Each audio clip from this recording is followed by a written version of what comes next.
Salut les potos.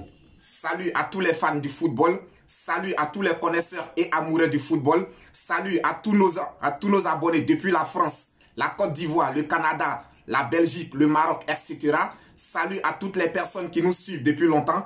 Alors moi, quant à moi, je suis très heureux de vous retrouver encore aujourd'hui parce que nous allons encore parler de football, toujours de football. C'est notre passion et nous essayons de la vivre pleinement. Alors aujourd'hui, nous allons débriefer la rencontre qui vient de s'achever entre Manchester City et Chelsea. Mais pour toutes les personnes qui nous suivent depuis longtemps, depuis le début, vous devrez savoir que pour plus d'informations, pour plus de détails, on se dit juste après le générique.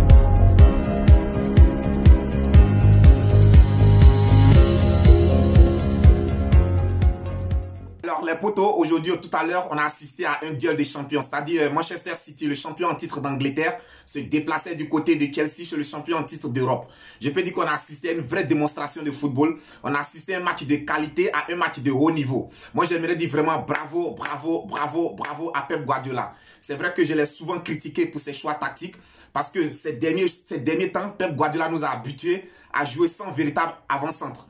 Et aujourd'hui, il s'est déplacé du côté de Chelsea en évoluant en 4-4-2. Donc aujourd'hui, je peux dire que ce système tactique mis en place a carrément déjoué tous les plans de Thomas Tuchel. Parce que je suis convaincu que Thomas Tuchel ne s'attendait pas à voir Pep Guardiola aujourd'hui évoluer en 4-4-2. Aujourd'hui, on a vu une équipe de Manchester City presser celle de Chelsea dans tous les compartiments de jeu.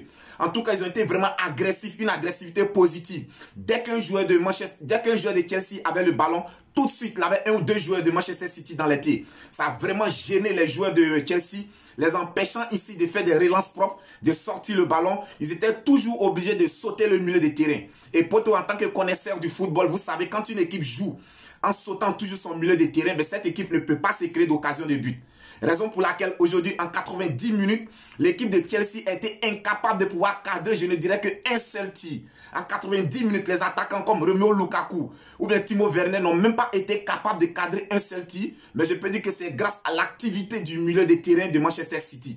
Aujourd'hui, quand tu vois des boys comme Rodrigue, le retour de Rodrigue, je peux dire vraiment c'était un retour salutaire parce que lors de la finale de la Champions League, il a véritablement manqué à cette équipe de Manchester City. Aujourd'hui, le retour de Rodrigue au milieu de terrain a permis aux jeunes comme Bernardo Silva, comme Kevin De Bruyne qui était de retour, qui était titulaire aujourd'hui pour la première fois depuis le début de la saison. Ça a permis à ces boys-là de pouvoir s'exprimer librement. Et en attaque, l'association aujourd'hui de Gabriel Jesus à Phil Foden aujourd'hui a véritablement perturbé la défense de Chelsea. Donc je pourrais dire bravo à cette équipe de Manchester City qui a été vraiment dominatrice du début jusqu'à la fin. C'est-à-dire durant les 90 minutes, à aucun moment l'équipe de Chelsea ne s'est montrée dangereuse. Aujourd'hui, à tel point que je peux dire le score est mérité. Je peux même dire c'est un score aujourd'hui. Chelsea aurait pu perdre à plus de 1 ou 2 buts d'écart. Personne n'aurait crié au scandale. Bravo à Gabriel Jesus. Quand tu regardes le but de Gabriel Jesus, tu sens que c'est un but de véritable attaquant. Dos au but, il parvient à contrôler le ballon, à se défaire de son marquage et d'en frapper d'une frappe en pivot, à ras de terre. C'est vrai qu'elle a été contrée, mais à saluer le geste technique parce que c'est pas vraiment un geste, c'est pas un but facile. Ça, c'était un but de véritable attaquant de pointe parce que dans son dos, il avait 2 à 3 joueurs dans son dos. Mais là, il est parvenu quand même à contrôler son ballon, à se défaire de son marquage et à faire une frappe de pivot de retour à ras de terre. Je pense que c'est ce qui a permis de battre aujourd'hui le gardien sénégalais Edouard Mendy. Mais je peux dire aujourd'hui, sans la baraka d'Edouard Mendy, Chelsea aurait pu encaisser 2 ou 3 buts. Donc, gros match de la part d'Edouard Mendy. Je dirais même que c'était l'un des meilleurs joueurs parmi tous les 12, sinon dirons tous les 11 de Chelsea aujourd'hui. Donc, les potos, on a assisté vraiment à une véritable rencontre de football. On a assisté à une véritable démonstration de la part de Manchester City. Parce qu'aujourd'hui, véritablement, ils ont carrément dominé leur sujet. Ils n'ont pas permis à Chelsea de s'exprimer. Et donc, je tire encore mon chapeau à Pep Guardiola. Et attention, attention, je sais que là, en ce moment, s'il y a quelqu'un qui tremble en ce moment dans son fauteuil, je dirais que c'est Pochettino.